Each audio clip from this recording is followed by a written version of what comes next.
Hey, welcome to Talk It Up. It's a Christian parenting podcast where we discuss 21st century topics for parents with kids of all ages.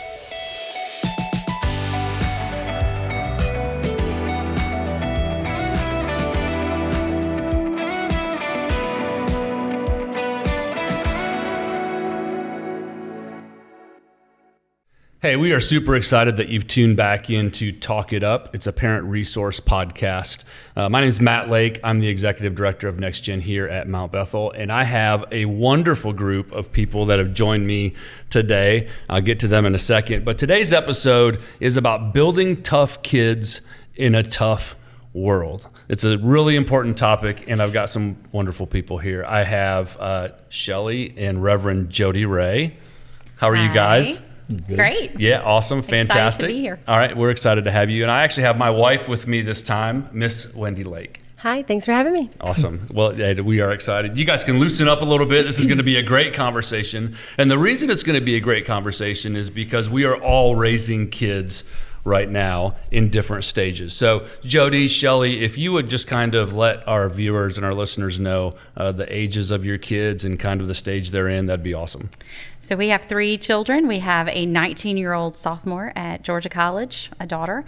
We have a 17-year-old daughter who is a junior at Fellowship Christian School. And then we have a 13-year-old son who is an 8th grader at Fellowship. Fantastic. And Jody, do you affirm that? I do. Okay, got it. All right. I'm glad she did because sometimes I forget the birthday. The ages, yeah, that's right. Okay. So Is it 8:25 or 10:25 Yeah. or 10:21? 19, 17, 13. Nice. Got you covered. Yeah. All right. And then Wendy, we have a couple boys. Yes. Your turn, go. We have a 17-year-old boy who's a senior in high school Yep. who has started the college application process, playing football and doing all of those fun senior year Yeah, things. that's right. And then a 13-year-old boy who is in 8th grade, and I actually homeschool him. All right, fantastic. So resilience is a really big deal in our kids. And the great part about the 4 of us here is we have college, high school, middle school. And so we've been in different stages over the past few years, and we've seen different things, and we've learned different things about our kids growing up. But just to kind of get everybody on the same page with resilience, this is what I found. Resilience is the capacity to withstand or to recover quickly from difficulties. And then it has toughness at the end. And that's where we're getting building tough kids in a tough world. So the capacity to withstand or to recover quickly from difficulties. And so I know that there's been a lot of difficulties that we've all gone through in raising kids and stuff like that. The first thing I want to talk about is I would like to talk about culture, because our current culture is a very challenging space to raise kids. Would you agree? 100%. Yes. Absolutely. Yeah, absolutely, 100%. I want to dive into a couple things that could drive our kids in culture to make it very challenging for them. All right? So let's talk about this. The CDC says that 1 in 3 high school students has experienced poor mental health in the last year. But then there's a bigger number that comes behind that I want to talk about. 70% of teens say that anxiety and depression is a major problem with their peers. So the culture that our kids are in right now is very challenging, not just from what we do inside of our homes, but from the people that they hang out with and the culture that they're in. And so how can we actually build resiliency in our kids when 70% of their friends are depressed or really anxious?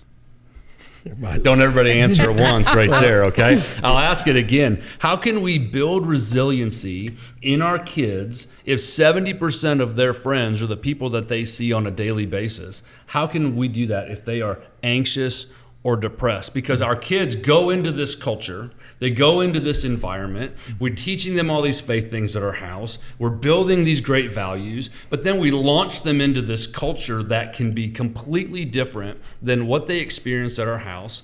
And we say, hey, go be tough in this world, but your friends are really kind of struggling.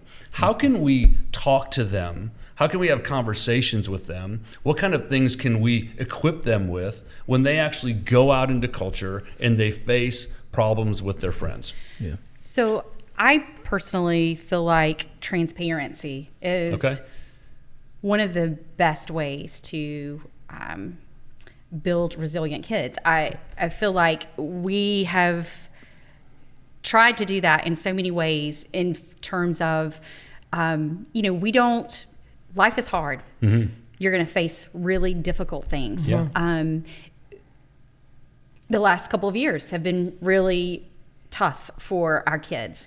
And so walking through that and being transparent and having those conversations that are really sometimes not fun to have. Yeah.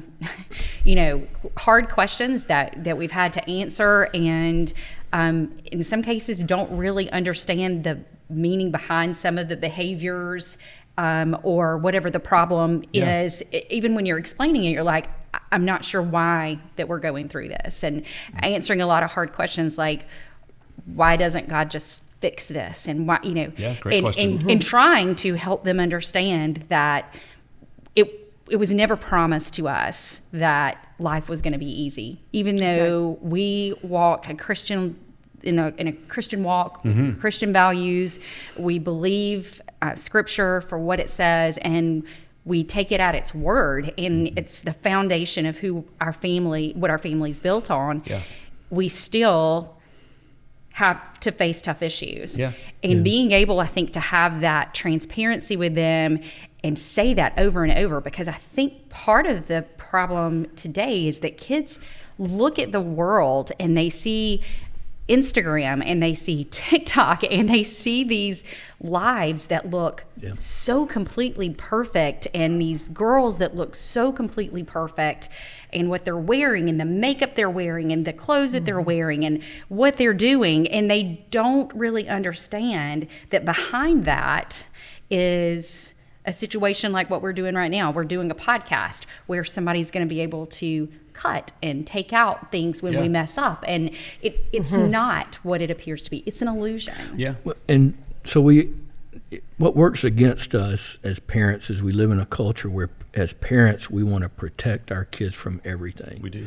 And so in doing that, we strip them of the life skills that they need to really function. And so we're part of the problem in that sense, right?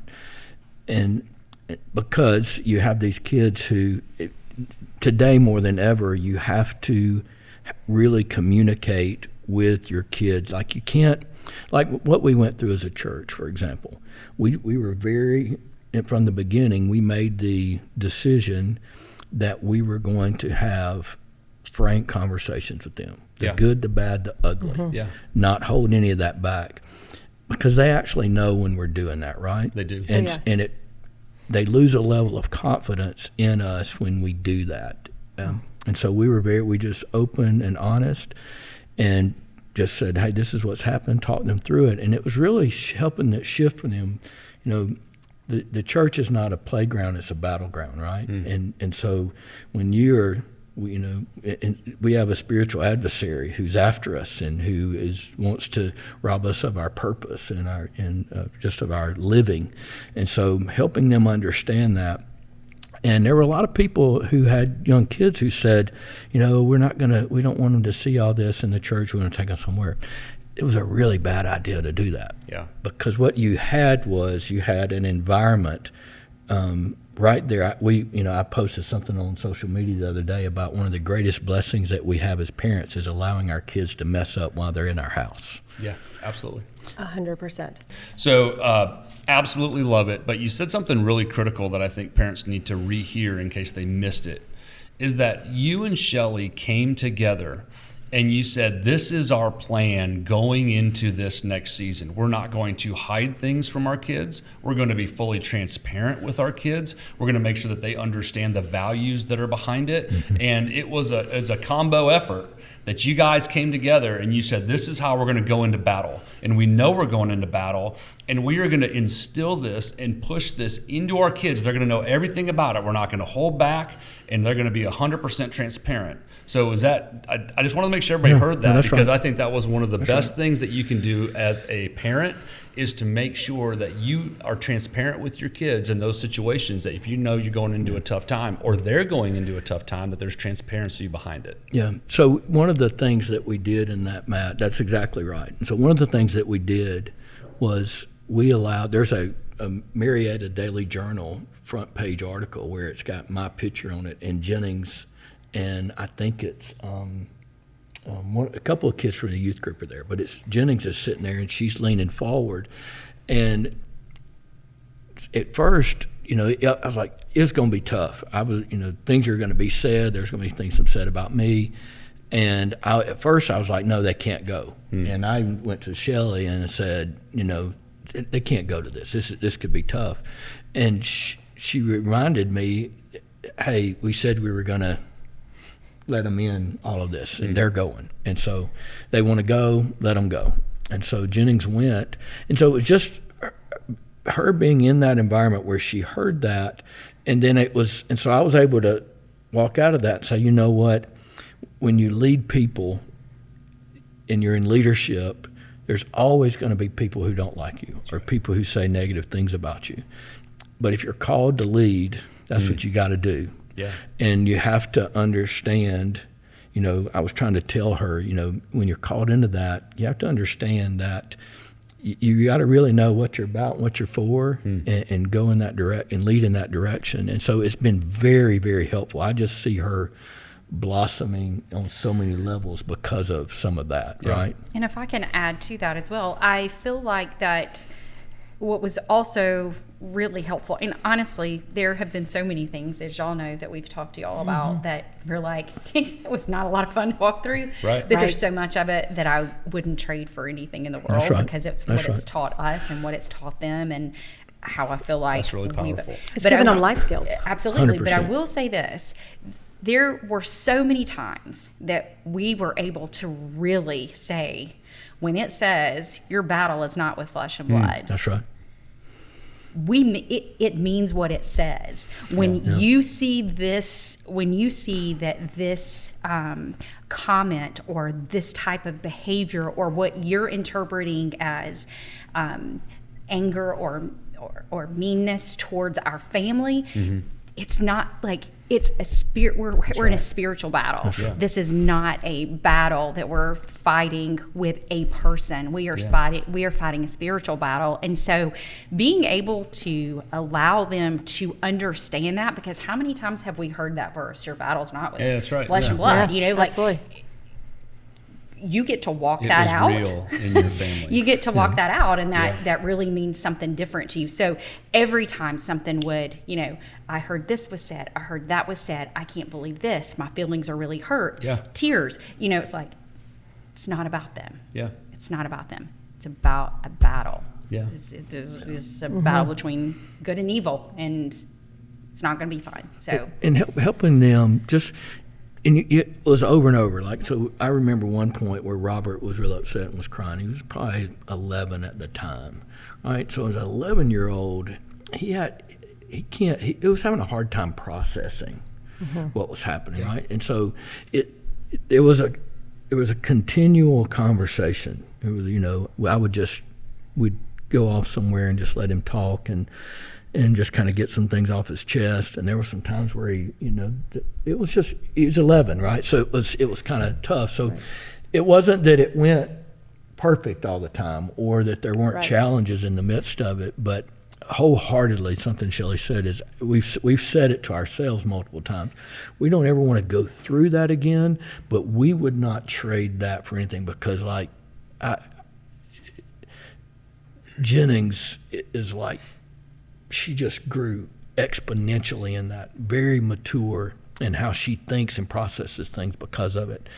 And I see it in the other kids as well. But we try to protect them, and you can't protect them. And And so the thing to do is not protection. It's not about keeping them from experiencing. It's about training and teaching them how to experience and what the experience means, so that they can process it. Right. Agree. Right. Yeah. So if and so it's whether it be sexual things, because things are so hypersexual right now. You can't.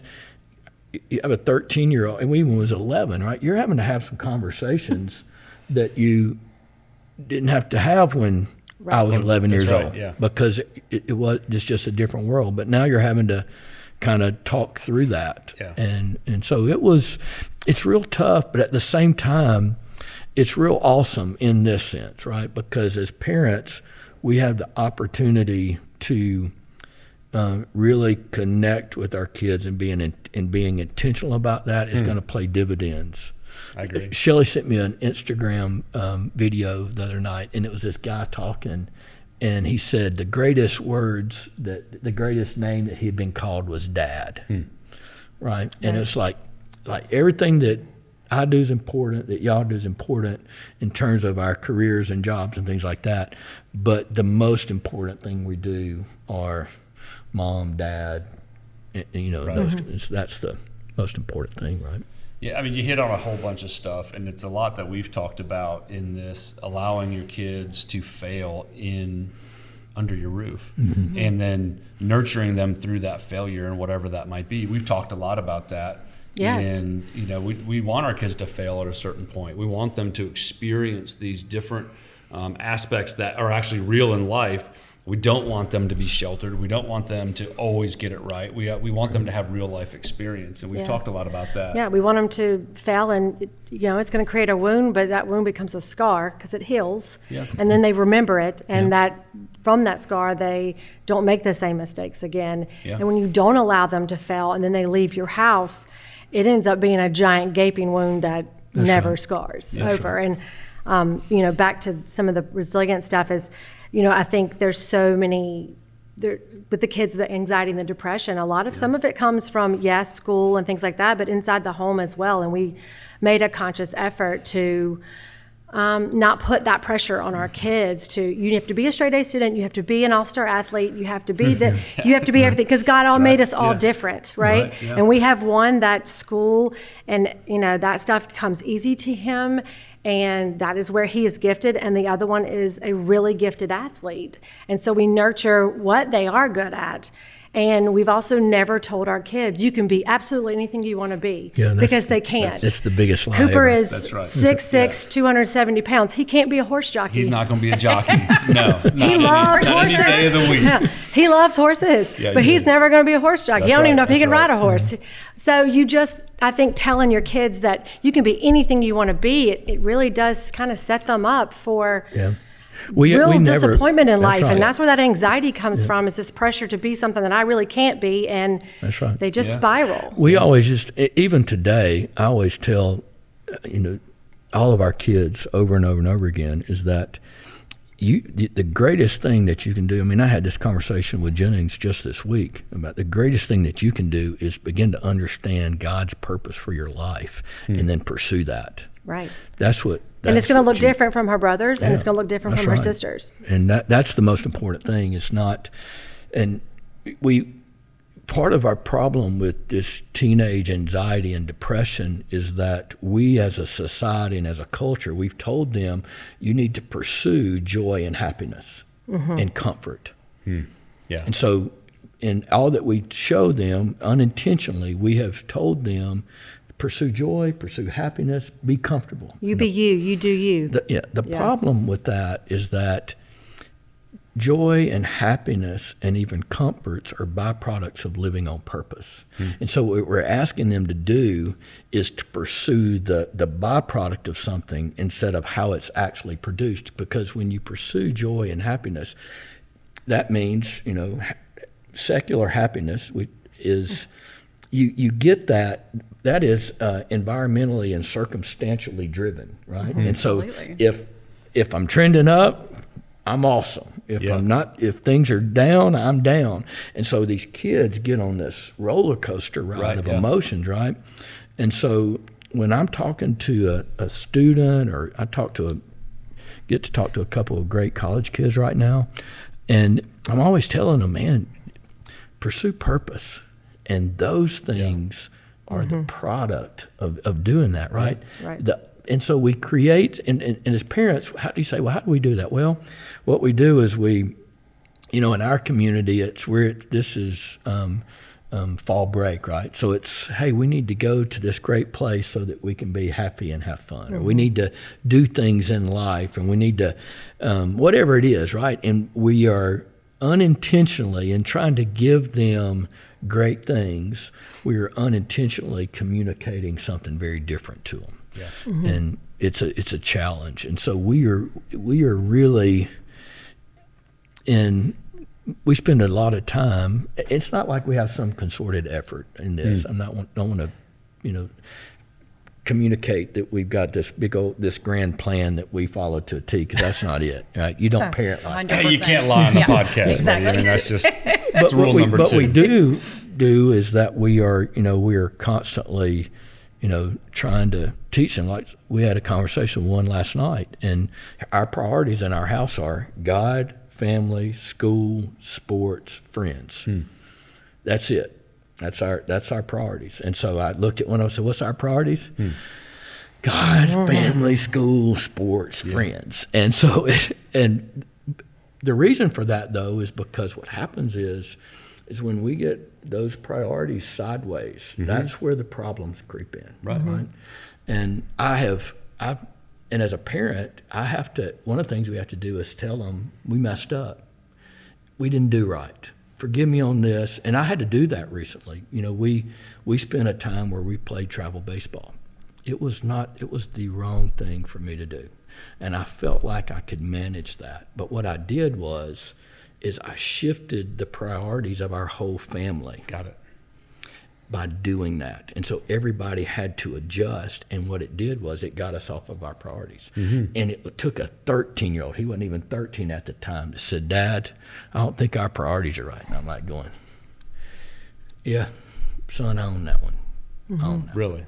Oh, yeah. I think one of the best things you can do is apologize to your children. I do. I mean, that was I do really it my all the point in time. saying that, is letting them see, man, life is not, there's not a cruise control button. No, right, we all where make you can mistakes. push it and everything just works on it. You got to live it every day and make decisions every day. And sometimes you're not going to be perfect, And look, I started down this road, and it's, I own it. My bad. We've readjusted everything because of it, right? Yeah. And so I think being real candid, because they know when you've messed up, and they know it. Yeah. You remember like when you saw your parents and they messed up and they wouldn't own it, right? And it creates a barrier and not a extended conversation. And they watch what we do. Yeah. Even from a young age. But if you take accountability, if you say I'm sorry, then you're teaching them how to take accountability. That's right. And you're teaching them how to say they're sorry, to ask for forgiveness, and to forgive others. It's doing right. it in real time. That's right. And so I've always been big on that.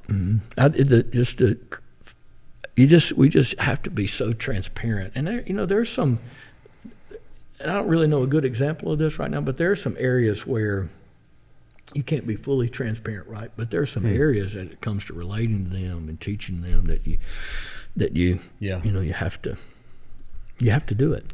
So you mentioned sports. You guys are obviously big sports fans. You guys cheer for Ole Miss. Hotty toddy. I'm sorry, on Saturdays. Hotty toddy. Yeah. And you mentioned the sports part. Sports is a really big deal in our area. And I grew up playing sports, love playing sports. But I don't want to spend a whole bunch of time here, but I just want to make sure everybody heard that sports are really great as long as they fit inside of the priorities you have for your family.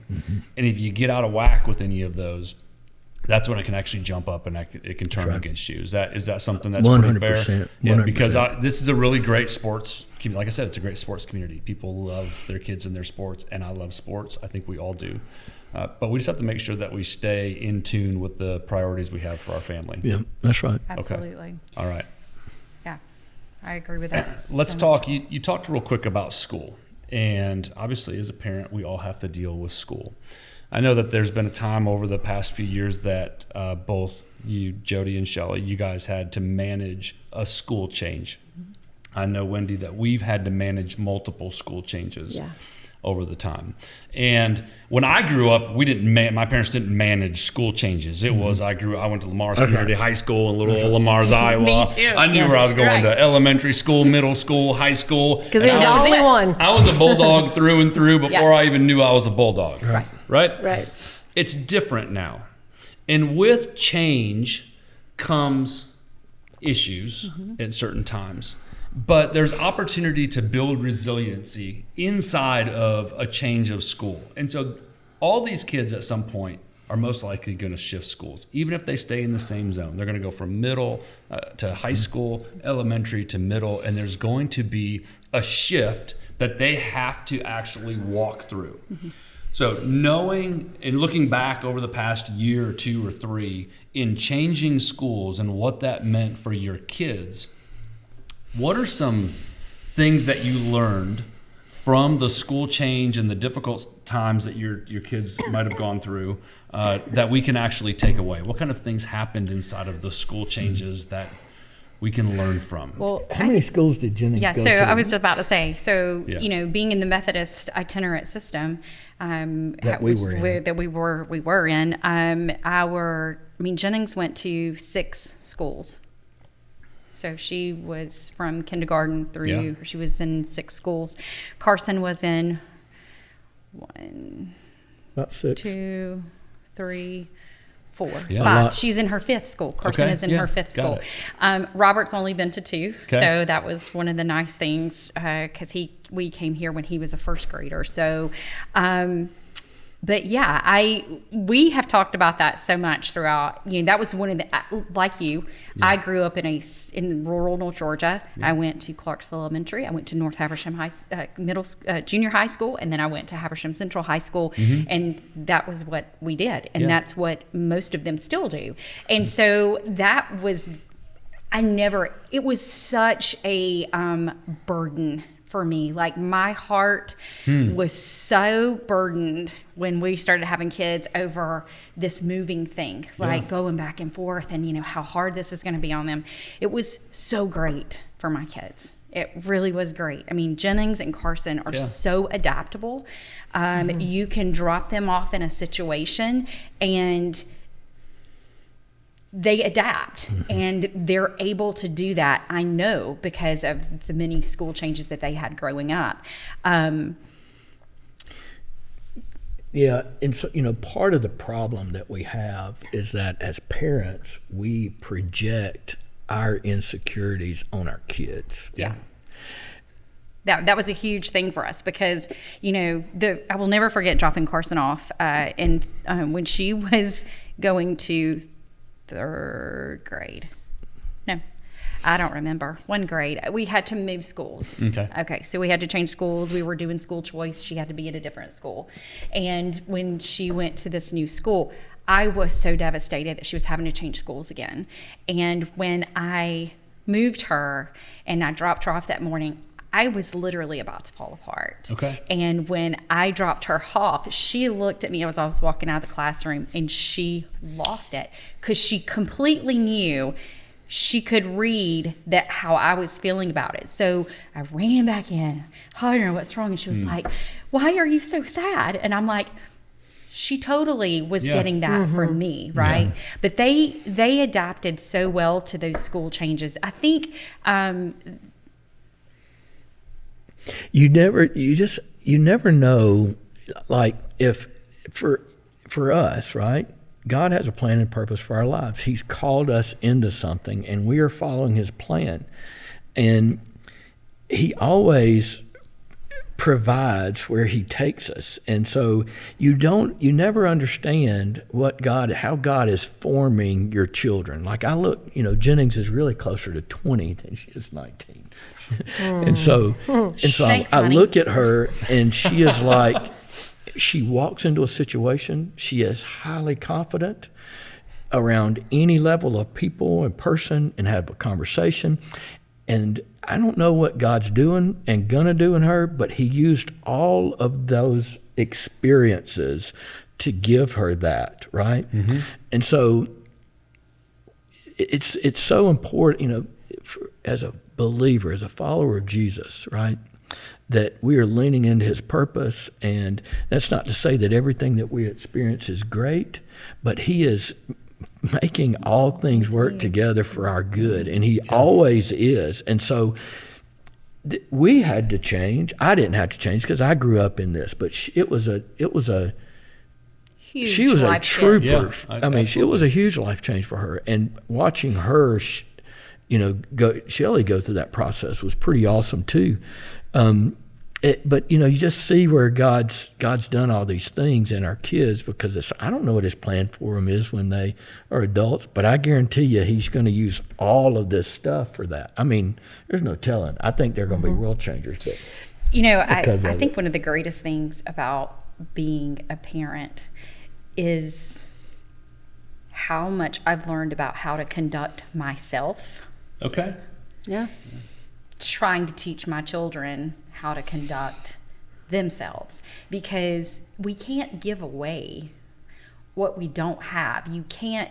They model their behavior, the behavior that they see. And so to me, you know, that's been real important, to try to make sure that we're giving them that we're giving them behaviors that are good to model, you know?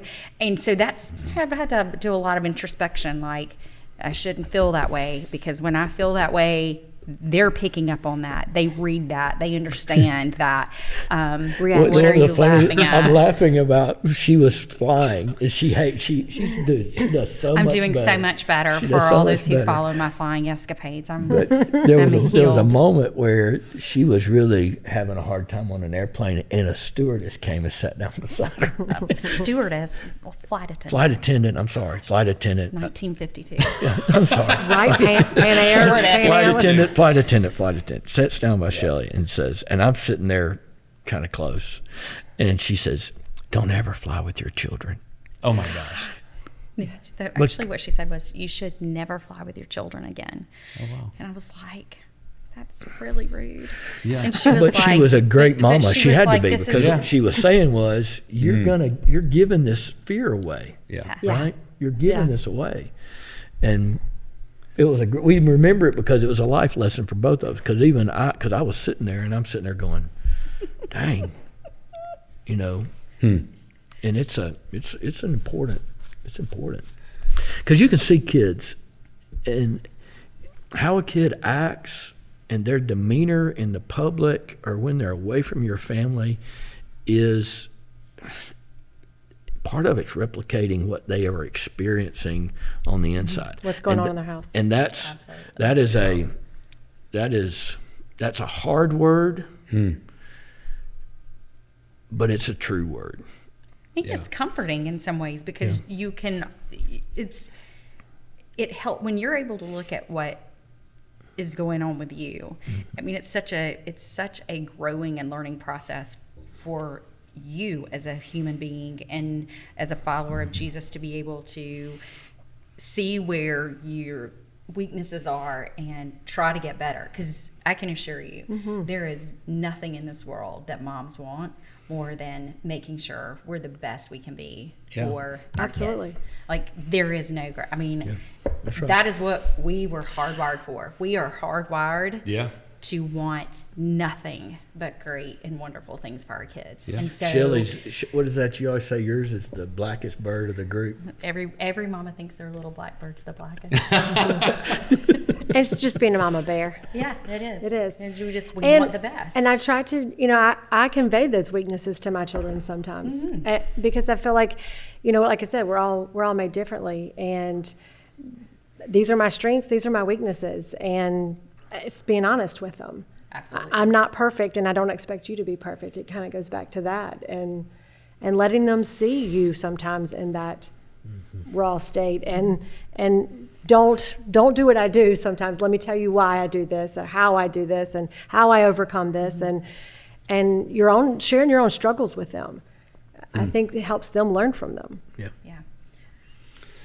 So I'm going to turn the corner just a little bit right here and be totally open and honest, because sometimes we get into podcasts like this and we talk about all these great things and we're wonderful parents and we get it all right. And we help walk our kids through these really difficult times, and they're resilient because of that. And, we help them go through this challenging relationship that they might have gone through with a friend or a boyfriend or whatever that is. But for me, there are many times I get it wrong. So I look at just the school aspect and I'm like, oh my gosh, just fix it. And then I have to turn to Wendy, and she's hardwired differently than I am. And so even though we haven't quite worked it out in advance, one person picks up the shortcomings of the other person. Can I say that? 100%. And I many times I'm just kind of the, rub some dirt on it, get back in the game. Your arm's not broken. Go get it right. And that's just where I'm at. And I'd like to get an X-ray. But that's a good thing as well. Hey, I'm glad the pastor told me that. That's a good thing. We'll come back to that. Sometimes you need to go to the doctor. You do need to be cared for and caressed and loved on, right? But you also need, hey, suck it up, bud. Let's go. There are times that you need that to tell that to your kids. Absolutely. Yep. But let's talk real quick about maybe a circumstance or something that's happened in the past where one, and we can talk about this with school, Wendy. We can talk about this. Mm-hmm. Is I had a lot of hard times. Let's just pick a school and fix it. Let's just go. Let's just get it right and let's just move on. And she was much quicker to just, hey, slow down a second. Let's fill it out. Let's figure this thing out. And my pace was much faster than what it should have been. And so maybe you have a different perspective on that. But I felt like I was just, let's just get it right, hurry up. They're going to be fine. They're going to be fine. They're going to be fine. And she had to slow me down in order to get it right. Does that make sense? Yeah. Absolutely. Yeah, I think you and I are very similar, but we also have some big differences as well. We have different strengths, I should say. Right. And you're, I think as a husband and a father, you just want to fix it for your kid. Like you want to fix it. You want it to be good. Exactly. Yeah. Good and right then. And that's just what you do as a protector. Little backstory is, Brody went through several different schools. He's very open and honest that he has dyslexia. And so it was really hard finding the right fit. And ultimately we ended up, I quit my job and I homeschool him because that is what's best for him. And I think with the school, every kid's different. Cooper has a completely different education journey. And so I needed to do the research, and we'd gone through a couple different schools, and we had to get it right the next time. We had tried several different things. And so I was like, hold on, let's not just jump into another school or something like that. It was just, bouncing off of each other's strengths and weaknesses. For sure. And it was hard finding the right thing for him. But again, just because something was right for Cooper did not mean it was the right answer or the right school in that situation for Brody. And I think that's real important with resilience as well, is that we have 3 kids raised in the same home, same parents. There could not be 3 more different human beings. It is shocking to me some days that they are all 3. I'm like, I gave birth to you, so I know you are mine. Right. But like your personality, and I see that really does force you to have to parent differently. I did not like that excuse when I was growing up. We parent differently because you're different kids. But it is so true. I mean, what worked for Jennings does not work for Carson. What works for Carson doesn't necessarily work for Robert. And so there are definitely, to your point, you and I talk about this all the time. Right. You have to find what gets your that kid's attention. If it's discipline, what's going to get the attention? What's going to go, oh, no, I don't want to do that again. So, and I think that is different. And I think so resiliency in how that's portrayed and how it comes across with each child can be very much different. So. When we went through all the educational testing and stuff, the educational psychologist looked at us and said, a very little bit of discipline goes a long way with Brody, where you can, tell Cooper, I can nag him all day long, and he's such a chill personality. He's like, okay, whatever. Where just like you have to be careful not to, break Brody's spirit or hurt his feet. Like he is a little bit more sensitive, and you don't have to do a lot. You can tell him, the second time, and he's going to do it because he does like to get things right. But we're the same. You and I talk about all the time. Our kids, our two don't look alike. They don't act alike. They don't play the same sports. They're different. Everything about them are different. Yeah. So we have to be different because we have to give each of them our best, and our best is different for the others. Good. Yeah. Let's talk real quick about, we work in ministry. So we're around it all the time. So we might have a little bit different view than people that don't. Shelley, you work outside the home, nurse practitioner, right? And so you guys are very, very busy.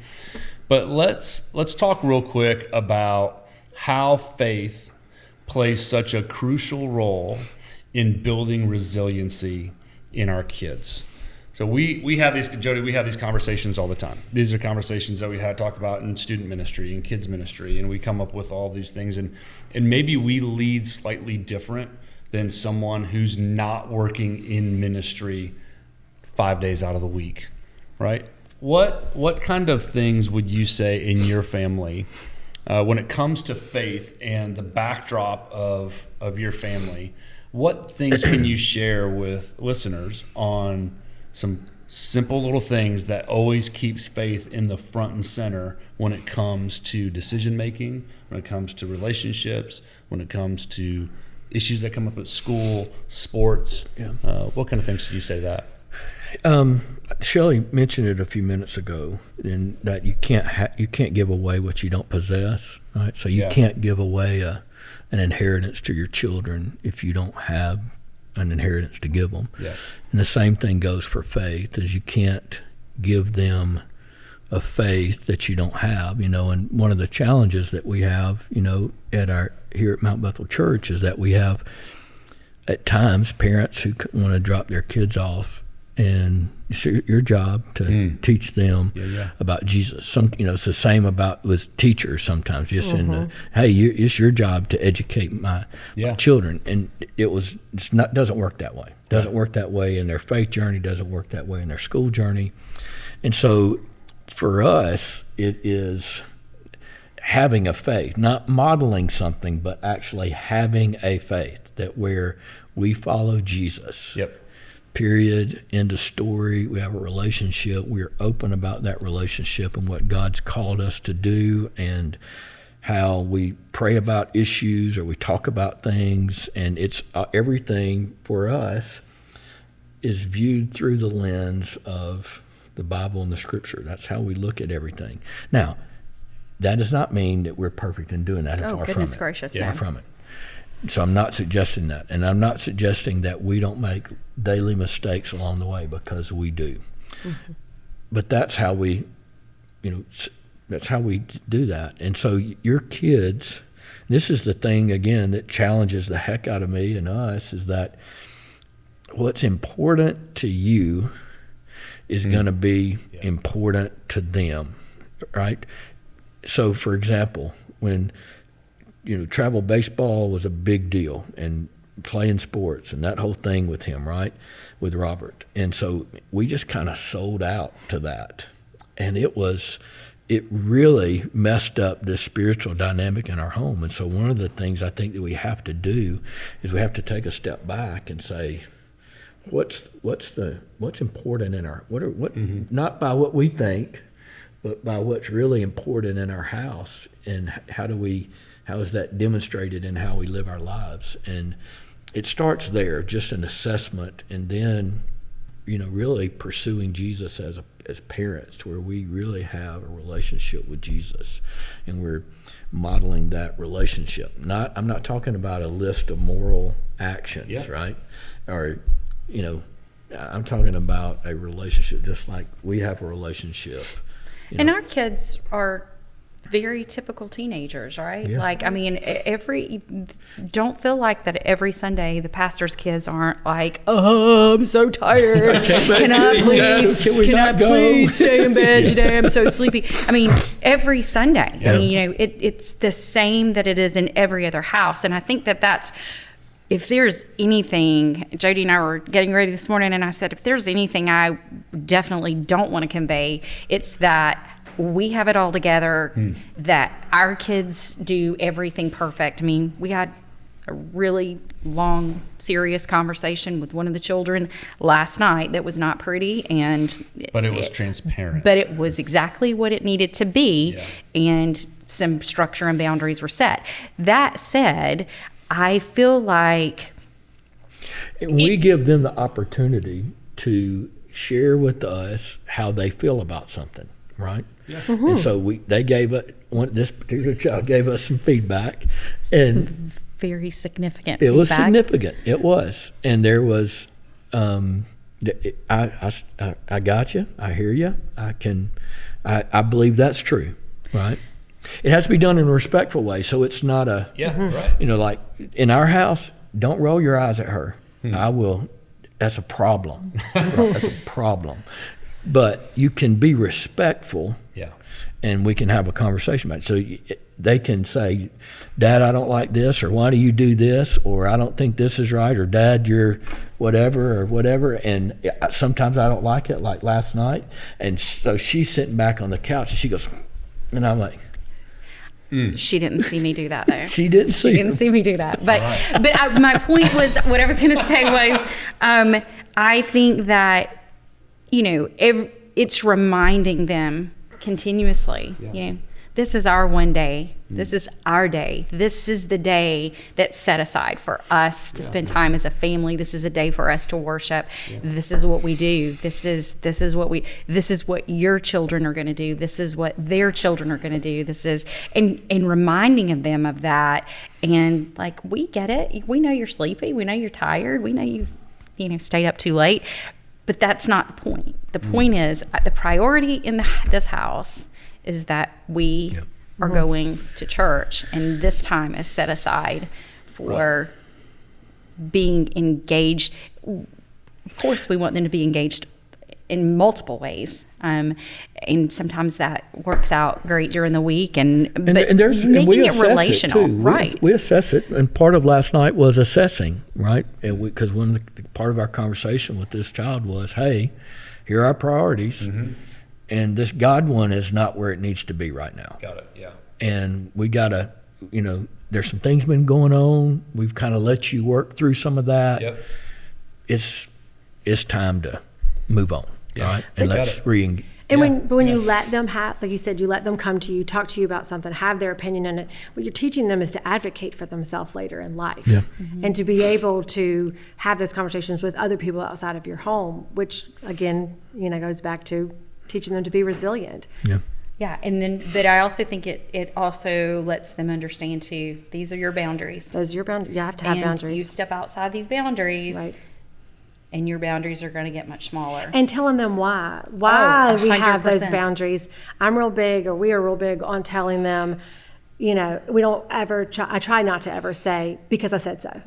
Like, that's not an answer. Like, that's not a why. If they ask why, it's telling them why. This is the boundary. This is why we set the boundary, so on and so forth, and not just because I said so. Right. That doesn't teach them anything. Right. That doesn't, that completely ends that conversation. Well, and that's exactly right. That's a great point, because part of the conversation last night was the same boundary that you have, we have. So it's like it's not going away, and kind of teaching through that, right? The same thing we're telling you can't do, we can't do that either. That's and right. You got to learn today. And so this child actually texted me this morning and said, "Hey, Dad, I get it. I understand. I know everything's good." And I was like, "Hey, you gave some really good feedback. I understand where I could have done this better, and I just promise you that in the future, I'm going to try to do a better job. Yeah. And what ends up happening, and what we're trying to create, and she's done a brilliant job at it, it's been more of her coaching me, is that they can come to us about anything. And That's huge. it is It's a game changer when it comes to your family, that your kids feel like they can come to you with anything, because if they can come to you with the small things, That's right. Mm-hmm. then they'll come to you for the And big things. I didn't grow up in a family that really did that. Neither did I. She kind of did a little bit with her dad, right? And so she would she'd come to me and say, look, you need to understand that if you do X, Y, and Z, it's going to cause X, Y, and Z over here. Yeah. And so you need to hear this out. You need to think through it. And so over the years, she still coaches me up before every meeting. I mean, last night she coached me up, getting me ready to go into that. She coached me up. It's awesome. Little pregame Deion Sanders speech right there. Right. Yeah. Just and so, and there's some things too, like where we just want them to be able to come to us. We want them to be able to understand. We're going to hear you out. We're all in this together, and praise God. To date, I think we're doing. I mean, it's still happening, and they're talking to us and those kind of things. I also think it's, and I will probably get bashed for this, but I also think it's also really, really important to understand. I'm so hesitant to say this, but I'm going to. Are we going to get canceled? We may get canceled. Oh, don't cancel us. Unfortunate. Get this started. But I think it's really important as parents to understand gender roles. Like, it was very important. I'm a very aggressive personality. I'm an 8. It's just who I am. I don't really even mean to be as aggressive as I am sometimes. I mean it in a good way most of the time. But it is very important that my children understand that their dad is the spiritual authority in our home, period. Mm-hmm. They know I'm a little more the pushover when it comes to them. And so I really, really try to, I discipline my kids. It's not that I'm the sweet mom on the side, like, wait till daddy gets home. Mm-hmm. That's not who I am. That is not who you are. But it also is really important to me that they understand he's the spiritual authority in our home. You're not going to come and ask me if you can go out with A before I'm not making that. That's a question you're going to talk to your dad about. So I really feel like too, that's helpful. We co-parent in a very healthy way, I believe, but I'm never going to make a decision about something going on in our kids' lives that he is not 100% behind. And there's been lots of times that I have said, I want to do this. And he's like, absolutely not. We're not going to do that. Why. And this is why I don't think that's a good idea. And then I'm like, well, you're 100% right. Yeah. That's not a good idea. And vice versa. And it's very important for him to understand that he's the spiritual head of the household. Absolutely. So as a dad, that's right. It's very, very important. It's a superpower. Yeah. When Shelley, and I've told this story before about, I was, early on, I think Jennings was just a baby, I wasn't carrying out my part of the role of the house. And she said, I'm doing this. You want me to be the spiritual leader too, because I wasn't holding my end of the bargain. And so what happens is because of, it's pretty healthy in our house. Again, it is far from perfect, but it's healthy. And our kids seeing and understanding that is vital to their. So there's never a situation where we are not going to be on the same. We're not going to be on the same page publicly. We are not going to not be on the same page publicly. We are a united front when it comes to our kids. Absolutely. Yeah. And there are things that we disagree about. There's some things that we disagreed about last night, and we had to step back and we had to kind of talk it out, say, how are we going to approach this? And part of it is and we're still growing in this as a married couple, is that and it's where we started out. You said something a minute ago, or early on in our conversation, is that there are times when you need kick butt dad to kick butt. Right. Period. Yeah. You need it. You don't, and there are times when dad needs to dial it down and dial up some empathy to understand what's happening. Right. Particularly with having girls. Yeah. and so what We call that canceling Christmas. Canceling Christmas at our Like- house. Yeah, don't go canceling Christmas. I hear it all the time. It's Don't like, dude, don't you go can't in there cancel because Christmas. like canceling I'm like, Christmas it's would be like the worst thing ever, It's right? wrong. I'm taking so it away, it's my way of telling shutting it him, down. yeah, don't go from 0 to 500. Yeah, it's 500's coming. Go dial it down. Don't cancel Christmas. Exactly. I just passed that decision over to Wendy, and she That's just handles fantastic. it from there. I feel that coming in my house. Don't cancel Christmas. But so much of the, a lot of things that we face or see in ministry is where, I see dads, and they are in our community. They are all world, and they go out and they conquer the world, and they do well in their business. They're top of their game. They make good money, and then they come home, and it's like they just There's nothing left. it's nothing left, or not fulfilling that role, or not having that same enthusiasm in the house or whatever. And so then mom has to overcompensate for this lack, and you start down a very bad road. And I would tell you that, with 25 years of experience now of watching families, it is when that unit begins to have breakdown in it, it causes all of the problems of our world is from the breakup in the breakdown family, in the family. the breakdown of the family, and the family not functioning. And right. that leads to kids who can't face tough times and be Fold. resilient in culture, which Make- is where we started. And you just think about how difficult it is. We hear so much with kids being able to make decisions, the stress and the anxiety of a decision. And, so if you don't give them the opportunity early on to start making some of these decisions, and I'm not talking about, life altering, but, and face the consequences for those decisions, right? You said you were going to join this club or whatever. Guess what? You're going full circle on it. Yeah. You made a decision. And we were going through having a conversation around a particular punishment. And we talked about not participating on a particular team that you'd already started, and so but we don't ever, if you start something, you got to finish it. Oh yeah, I believe in that. And everybody, because it's not just about you. That's the other thing you're trying. Because when you tell them, hey, you can't participate on X team that you've already started because you mess up, what you're communicating something, even maybe not worse, but you're communicating another negative, that it's all about them, and it's not all about them. That's right. I love if you start it, we're finishing it. We have a great story from Cooper when he started football as a freshman. You want to tell it, or you want? Yeah, you fire away. Go ahead. It's a good one. So when Cooper, he moved to Johnson's Ferry Christian Academy in 9th grade, and ultimately his goal was going to be to play the drums in a marching band in public school. COVID hit. We'd figured that public school wasn't the best time to jump in for the first time ever because he hadn't been. And so we moved him to Johnson's Ferry. Well, they didn't have a marching band.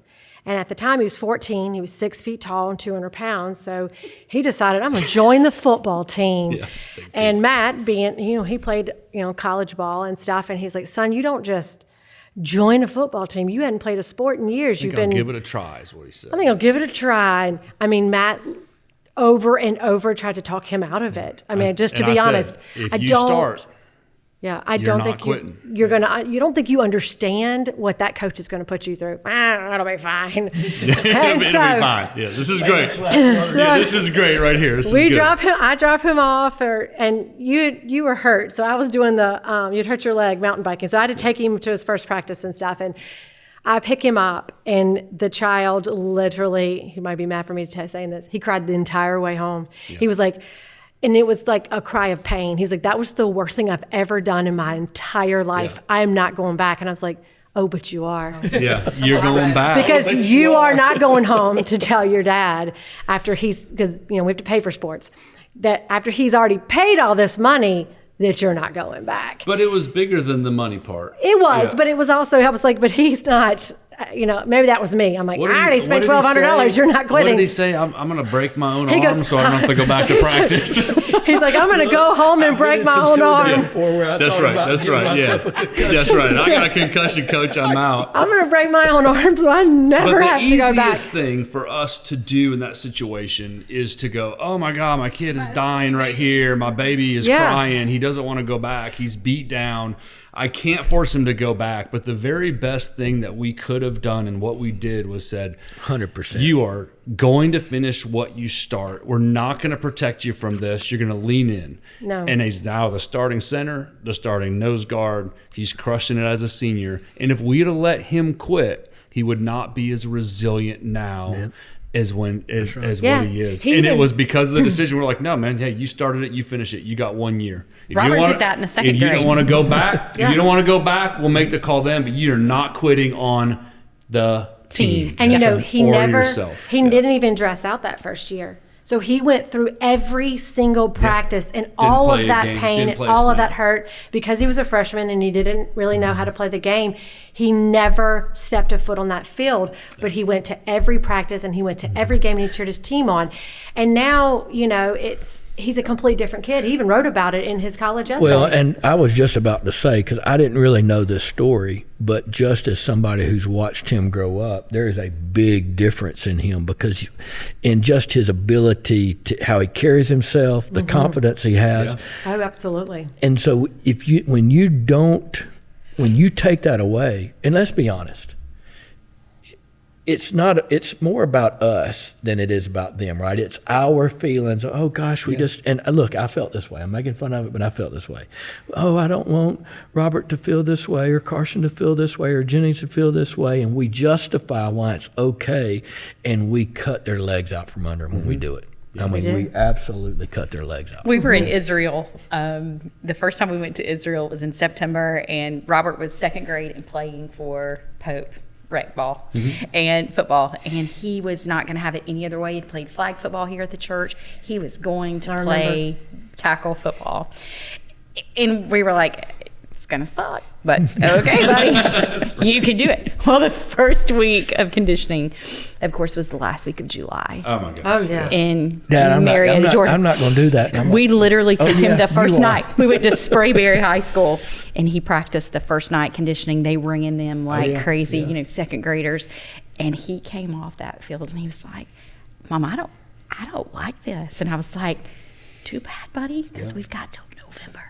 July. Yeah. We'll be playing this till November. It's a long season. My mom was staying with the kids when we were in Israel. She called me in Israel. Please don't make me let him go. Please don't make me take him.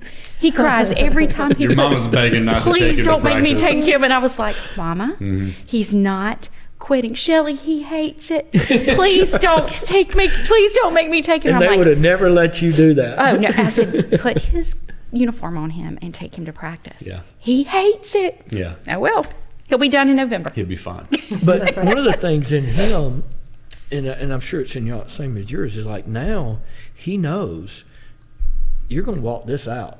And That's so right. he starts going, Do I want I want it. Can I commit to this? Can I do this? 100%. Yeah. And we did that with baseball, right? And we've done that with some other things where, you Baseball gotta, may have a little bit been you. huh? Baseball may have a little bit been you. No, baseball was definitely me. I love baseball, and I wanted him to do it. And I remember it was a funny story. It's like, I had planned for him. We were going to Cooperstown. He's going to play Cooperstown. I remember that. He could do whatever he wanted to do after that. And so after Cooperstown, we went to a couple tryouts, and he wasn't even trying. And I was like going, what's the deal? And then he said, Dad, I need to talk to you this afternoon. And I said, okay. And he said, about 3 o'clock. I'm like, yeah. He set a time with you. We'll set up Call an your appointment. assistant. Make an appointment. Yeah. And so we went, and I came home, and he came and sat down, and he said, I don't want to play baseball anymore. And I'm like, all right. And we just made a team and got asked to play on another team. Yeah. And he didn't want to play. And so, that was our deal, right? It hadn't started yet. You get to decide, but they got to do something, right? So I said, "What do you got to do something? Just be rec or whatever." And he picked up a golf club, and that's where we are, right? But those are always hard lessons. And it's hard for me because I'm so just uber competitive, right? Yeah. And well, the great part is in this whole idea of resiliency in our kids is sometimes you have to have the tough conversation. And that was not an easy conversation for him, I'm sure, because he knew you weren't invested in it. And to have that conversation is actually really great. And it just kind of brings us all the way back to the things that you guys have established in your family. You put God first, and you made sure that order was correct. But it instilled in your kids that it's okay to be transparent. It's okay to be honest. Our faith teaches us that this is how we handle difficult times and difficult situations that show up in our life. We don't withdraw. We don't hide. We don't run from. We actually lean in. We say, "Hey, Dad, I got to set a 3:00 appointment because I got something I got to talk to you about that." And so that's just fantastic that he actually did that. So it's a testament, I would say, to how you're parenting in that. And I know you don't always get it right because we don't always get it right, and we'd be lying if we always said we got it right. But faith is such a critical role in how you raise your kids to be resilient, that they can't ever get that order wrong. And you guys said it right, that when you put God first, you understand that God has a purpose and a plan for your life, that you can come up against culture, you can sit inside of a culture that tells us to do something different, and you can actually be resilient inside of that as a kid. So for any parent that's listening, I hope you heard that transparency is fantastic. Find your family values. Make sure the order is correct with God first in your life. Faith is the core, and having your kids understand that God has a purpose and a plan for their life. That is, if they live into that purpose and their plan, it's not that they're going to go through life great and everything is going to be perfect, but they can actually, as resilience says, they can have the capacity to withstand or recover quickly from difficulties. And that's the biggest thing that we want from our kids, right? Mm-hmm. So we can't shield them from that. We can't fix it for them. We have to allow them to fail while they're still in our house. And super hard to watch. It's really tough. Critical. I think we could probably chat for another hour or so about all of this, but I will end with one thing, one thought, and I'm going to ask each of you to kind of lean into just one thought as we wrap. Okay, Jody first. I'll do that. How would you respond to, and I just came up with this statement, so it's not like I pulled something off the internet. Leading kids and students to understand and have their own faith, how does that play into resiliency in their life? Because we can have, not to overstep, but we can have our faith and we can put that on and we can lead our kids, but there's a next step that they have to take. How can leading our kids to their own faith build resiliency? Yeah, I think one of the big things that our kids want and desire is authenticity. Yeah. And they live in a digital world, and so they're looking for authenticity. And so authentic faith and is a big deal, right? And how we can't really give it to them, but they can't have, like I can't have my dad's faith. I had to have my own faith, right? And so them understanding and seeing us and me live that out, Shelley live that out, and that it's authentic and it's real is vitally important. Yeah. Because it's in those moments when life gets tough and it becomes hot, like a crucible, that authentic faith is so vitally important. Yeah. And making sure they have that, but they have to see it in us, modeled just like everything else, right? Yeah.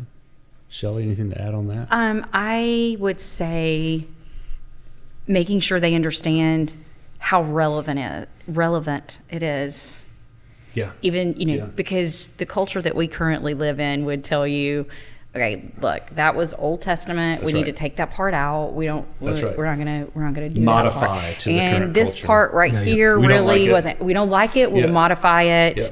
And I think being able to make it relevant. And so having these life examples where you can say, do you remember when we read, like we discussed earlier, our battle is not with flesh and blood. Absolutely. We've used this example a couple of times, but when they come and go, I don't like this. I don't like the way this looks. I don't like the way this makes me feel. I don't think I want to go to church. Why would this be happening? And being able to say, remember, this is why this was written. I loved the example about Paul this weekend when we were talking about anxiety in our sermon series. And like, it is so amazing when you think that Paul was literally chained in a prison cell. Right, yeah. Like singing after he'd been beaten, and understanding that that's relevant. It's as relevant today as it was when he wrote it, when that earthquake happened. This is relevant, and they're not programmed to hear that or believe that anymore. They're programmed to believe that that's an old book that we need to move on past. Yeah, absolutely. And so I think being relevant, making sure that they understand, and authenticity, relevancy. Now I got to come up with a good word. You got to come up with a good word. come on. Yeah. I was just going to say, it's kind of teaching your kids to find God in everything, whether it's bad or good, and trusting that He's always there. Yeah. And His purpose is all, there's always a purpose to everything that happens to us, whether it is good or bad, and finding God in all those moments. And I've had conversations recently with Cooper with, doing applications for college and stuff, and he has one specific school he really, really wants to go to. And I'm like, I need you to understand that, on paper, there should be no reason you don't get in, but if you don't, I need you to know right now that that's because that is not where God wants you to be. Yeah. Where you get in, where you choose to go, even something like that, it's because that's what God's path is for you. And if that door shuts, and I know you're going to be disappointed, but you can find God in even that disappointment. You can find God in all of, the things that, even our day-to-day life, it's finding God in all those moments. Yeah, absolutely. So I love it. I appreciate you guys hopping on the podcast and joining us. We're probably going to have to do it again. We're probably going to have a redo at some point. I got lots of more things to because say. we could go down. We have lots more things today. No, to say. Oh, to say. All right. Well, yeah, you guys can certainly we have do that. plenty of stories. You guys do have plenty of stories, and we'll get to those at some point. But Jody, Shelley, Wendy, thanks so much. Really appreciate you Thank you guys for having being us. here. It was a joy, and I think we probably got off script a couple times, so hopefully Nick can cut a lot of that at some point. But overall, we covered a bunch, and it's all really, really great. And I know that the people listening will have a lot to take away from it. So appreciate you guys. Thanks so much. Thanks for tuning in to our episode, Building Tough Kids in a Tough World, where we sat with Jody and Shelley Ray and my wife, Wendy, about building resiliency in our kids. Please rate and review the podcast when you can. We look forward to seeing you next time.